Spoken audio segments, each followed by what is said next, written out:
En esta misa nueva del día de la Asunción de la Santísima Virgen a los cielos, se lee el Magnificat, el cántico de la Virgen, que se llama el Magnificat. La primera palabra del cántico: engrandece o magnifica mi alma al Señor,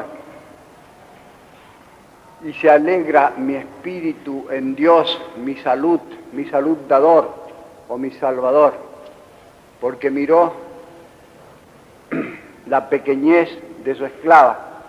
He aquí que me dirán dichosa todas las generaciones, porque hizo cosas grandes en mí, hizo grandezas en mí, el que es todopoderoso y cuyo nombre es el Santo. Esta es la primera parte del cántico de la Virgen.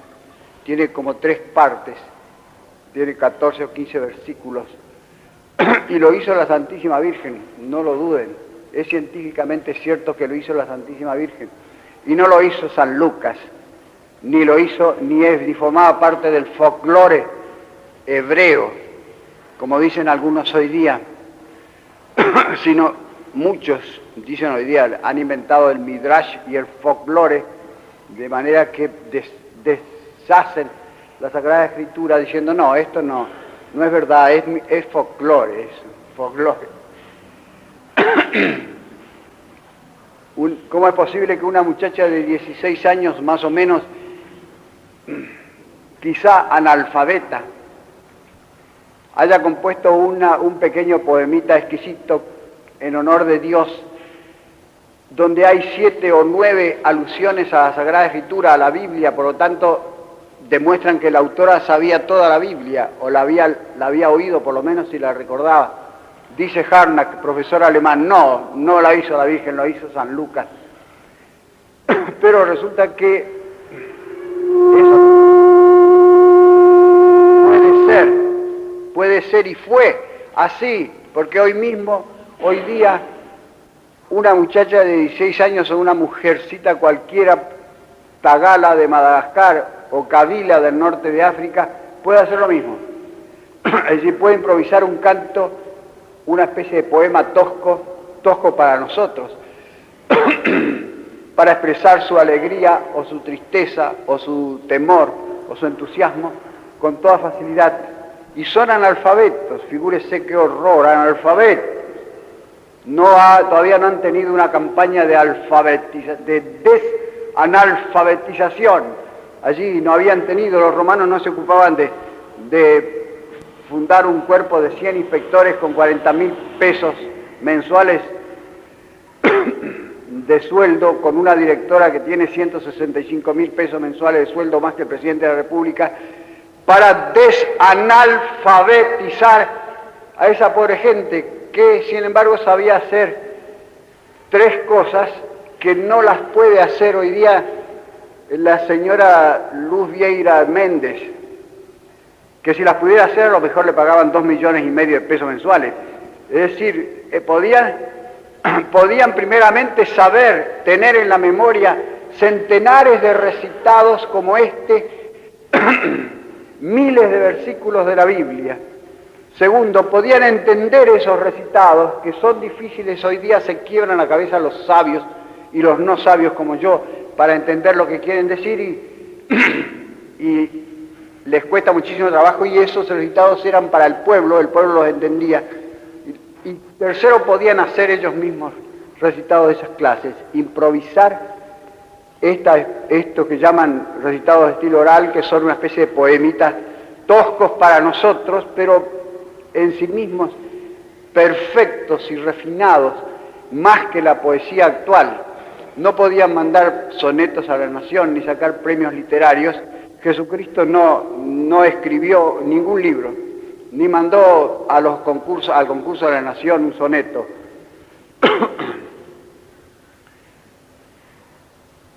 Sabía escribir, por casualidad lo sabemos. De la Virgen no sabemos si sabía leer y escribir. Posiblemente sabía leer y escribir porque desde los 3 años dice la tradición que fue educada en el templo. Pero había muchísimos hebreos que no sabían leer y escribir y podían hacer esto mismo que hizo la Virgen en este momento.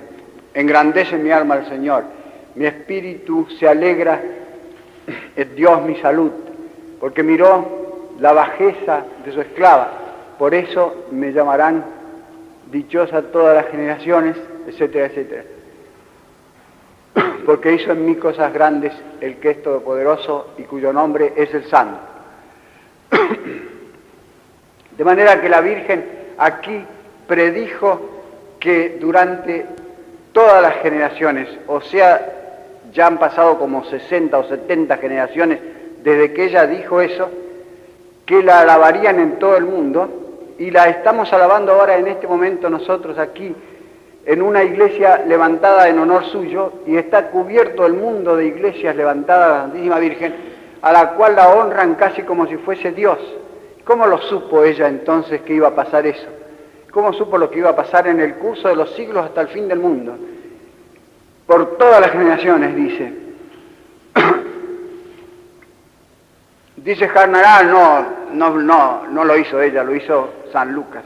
Muy bien, ¿cuándo lo hizo San Lucas? Lo hizo a mediados del siglo I, es decir, a unos pocos años después de la muerte de Jesucristo. Supongamos, aunque no lo aceptemos, pero supongamos que lo hizo San Lucas, el cántico este del Magnificat.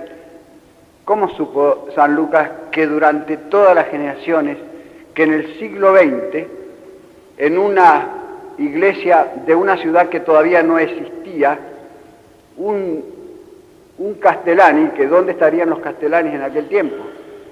Iba a alabar a la Santísima Virgen y la iba a llamar feliz, bienaventurada, venturosa, elegida, santa, como dice la palabra esa que usa el texto griego, que significa todas esas cosas. ¿Cómo sabía San Lucas eso? Es una profecía, es un milagro más grande que la resurrección de un muerto, dice San Agustín, porque es un milagro que podemos constatar nosotros ahora. La resurrección de los muertos la sabemos porque están en los evangelios, por testigos que lo vieron y que lo escribieron allí, pero que eso se cumplió, nosotros lo sabemos porque lo estamos cumpliendo nosotros mismos. De manera que es una profecía de la Virgen acerca de su gloria, la gloria más grande que ninguna mujer ha tenido, ni Judith, que fue como una sombra de ella, de la cual se dice más o menos las mismas cosas, que sería alabada por todos los hombres. Y ella dijo eso, esa alabanza suya humildemente, porque empezó por decir que era una esclava y que era baja, porque lo que dice, porque miró la humildad de su sierva, dicen las Biblias nuestras. La palabra humildad no significaba entonces una virtud, una gran virtud cristiana, significaba bajeza, pequeñez, ser pedestre, ser de baja extracción, como cuando nosotros decimos la gente humilde, decimos nosotros. No queremos decir que sea gente virtuosa, sino queremos decir que es gente de las capas inferiores de la sociedad, y eso significaba entre los paganos. De manera que ella empezó por humillarse y después dijo una cosa que era un hecho. El Espíritu Santo le reveló que eso iba a pasar, que hasta el fin del mundo la iban a alabar a ella de santa. Santa María, Madre de Dios, de bendita, bendita, como le dijo Isabel, Santa Isabel, bendita tú entre las mujeres, entre todas las mujeres.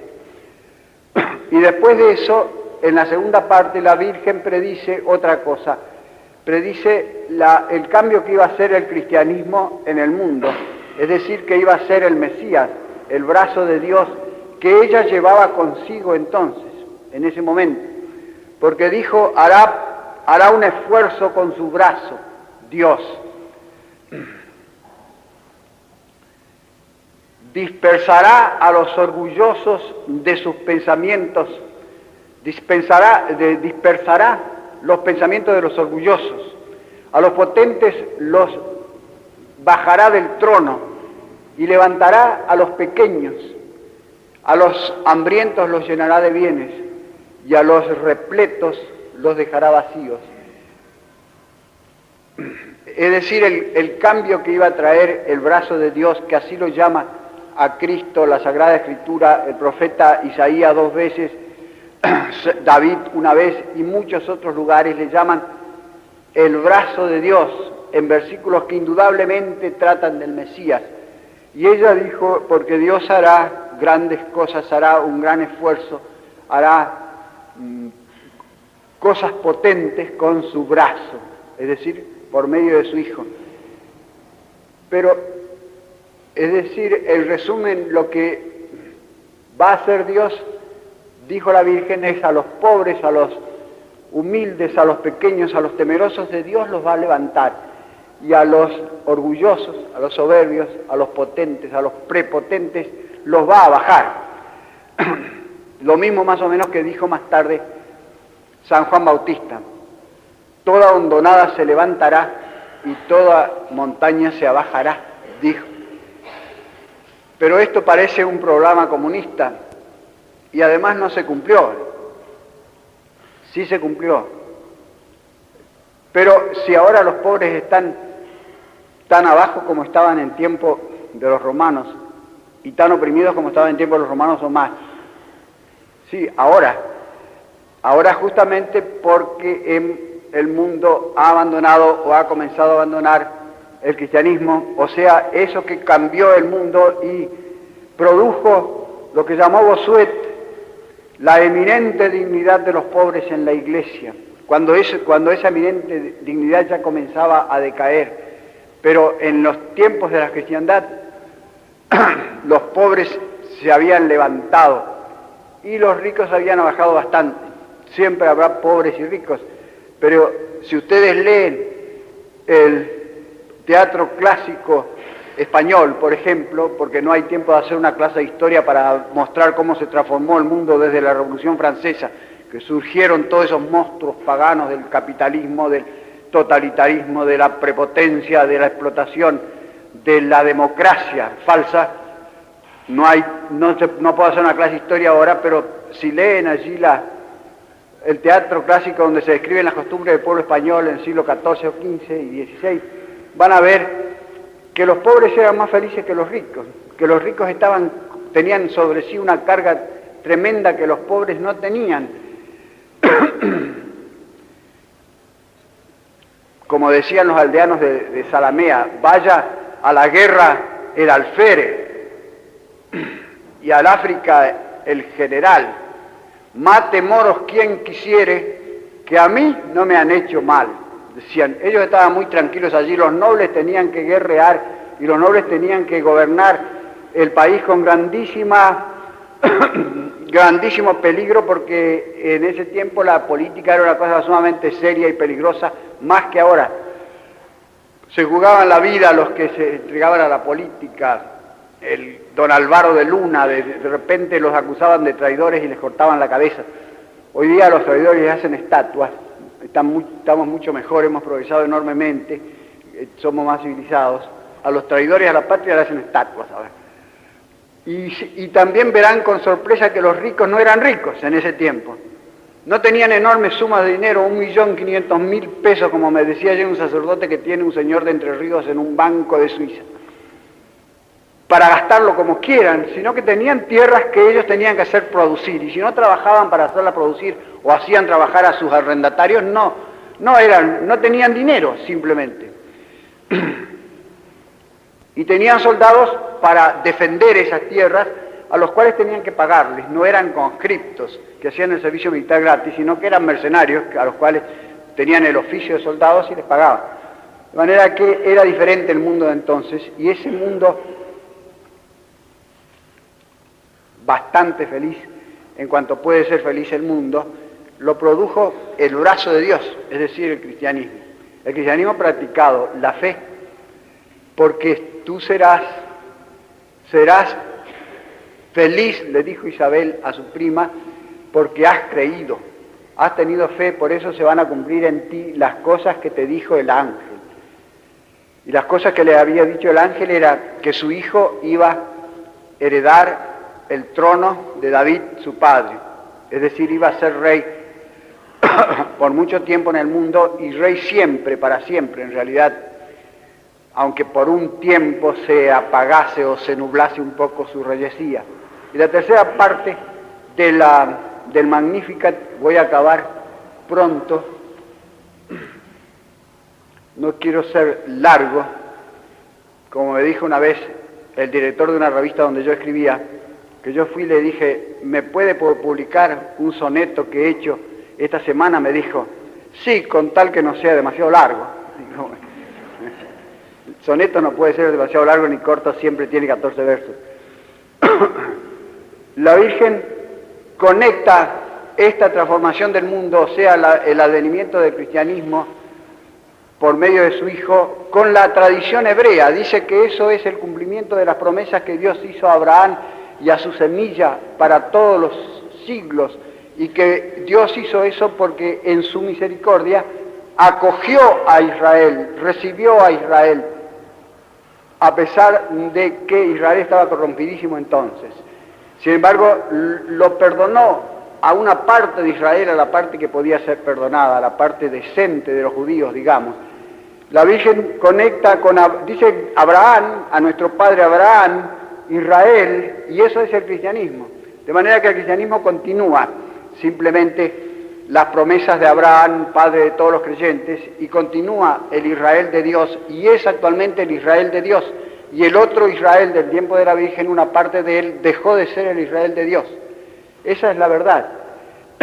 Porque no ha habido una serie de religiones que mueren y después sale otra religión más perfecta, como dice Toynbee, el gran Toynbee, el historiador, que dice que ha habido 21 civilizaciones en el mundo, cada una con su religión propia, diversa de las otras, y que cuando la religión decae, perece esa civilización, pero deja un huevo, una semilla de la cual nace otra nueva religión más perfecta y otra nueva civilización más perfecta, y así va a seguir durante miles y millones de años, dice él, porque ha habido 21 civilizaciones y bien puede haber 21.000 más civilizaciones con ese sistema, siempre progresando. Ahora el cristianismo ya no existe más, dice él, dice Toynbee, ya se corrompió, decayó, pero ahora tiene que morir esta civilización que el cristianismo creó, y tiene que nacer otra civilización más perfecta, con otra religión más perfecta también, con un supercristianismo. No es así, ha habido una sola religión verdadera desde Adán hasta hoy, que se ha ido desarrollando como un germen. Ha habido la religión de los patriarcas, y la religión de Abraham, y la religión de Moisés, y la religión de los profetas, y la religión de Cristo hasta nuestros días. Y es la misma religión verdadera que se va desarrollando. De manera que no hagan caso cuando oigan decir, como se dice mucho hoy día, y yo me espanto de quien lo dice a veces, porque lo he oído de quien no debía oírse, que la religión judía y la religión cristiana son la misma.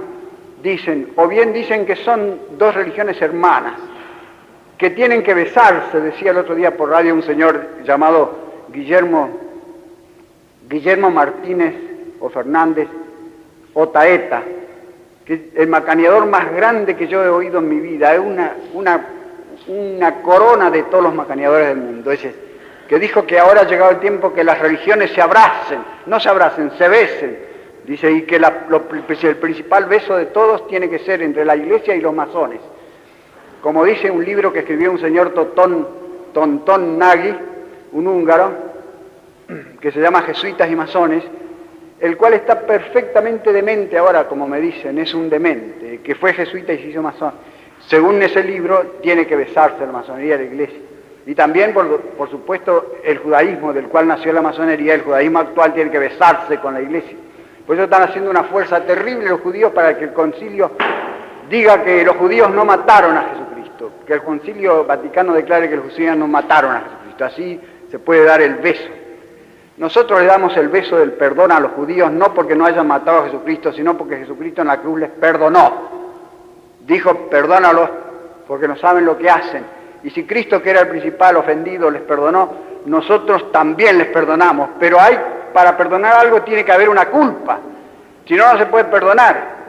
Por lo tanto, tienen que reconocer que mataron a Cristo. Y después los cristianos, o antes o cuando sea, les perdonamos. Pero perdón significa culpa, implica culpa. Pero si decimos que no tuvieron ninguna culpa, entonces no hay perdón ninguno. Son ellos los que nos van a besar a nosotros y van a judaizar el cristianismo como quisieran hacerlo. Pero son una religión diversa. Lo que había de bueno en la religión de Moisés entró en el cristianismo, fue asimilado por el cristianismo y continuó. Es decir, la creencia en un solo Dios, los 10 mandamientos, la creencia en la creación del mundo, en la vida futura, todas esas cosas que pertenecen a la religión eterna, entraron al cristianismo, continuaron en el cristianismo y fueron custodiadas hasta hoy por el cristianismo, en medio de una balumba, de un torbellino de herejías. Y esta religión de los judíos actuales es una herejía, es farisaica, es un fariseísmo, son los fariseos los que continuaron la religión cuando nació el cristianismo, continuaron a su manera, hicieron un nuevo libro sagrado, el cual respetan y siguen mucho más que a la Biblia, que se llama el Talmud, o el Talmud, que son comentarios a la Biblia de todos los rabinos desde antes de Jesucristo hasta ahora, que es un libro que les da a ellos la norma de conducta, tiene la liturgia y la moral, por lo tanto lo más importante. La Biblia ellos lo leen ahora como se lee una novela y creen que es una especie de novela, pero el Talmud es lo que obedecen. Y el Talmud es un libro infame, está lleno de cosas odiosas, soeces, a veces obscenas, de cosas contra los cristianos horribles, que ellos suprimen. Ahora están haciendo una edición del Talmud traducido al castellano acá en Buenos Aires, pero se guardan muy bien de poner los pasajes horribles que tiene el Talmud. Eso lo suprimen. En los Talmud que hay en la sinagoga hay una señal, hay un círculo y una cosa en blanco que significa que ahí hay un pasaje suprimido que lo saben de memoria los rabinos, pero que no están en los Talmud que se imprimen. Y eso, los cristianos no son tan sonsos que no se hayan enterado de todos esos pasajes terribles que hay en el Talmud contra el cristianismo y a veces soeces, obscenos, normas de conducta obscenas que da el Talmud. De manera que es otra religión enteramente diferente y contraria, y la más contraria y enemiga que existe del cristianismo y que ha existido y que puede existir es el judaísmo ahora. 9 besos. El beso del perdón si ellos se arrepienten, y si no, no. Si no, nada de besos, como decía el otaeta ese.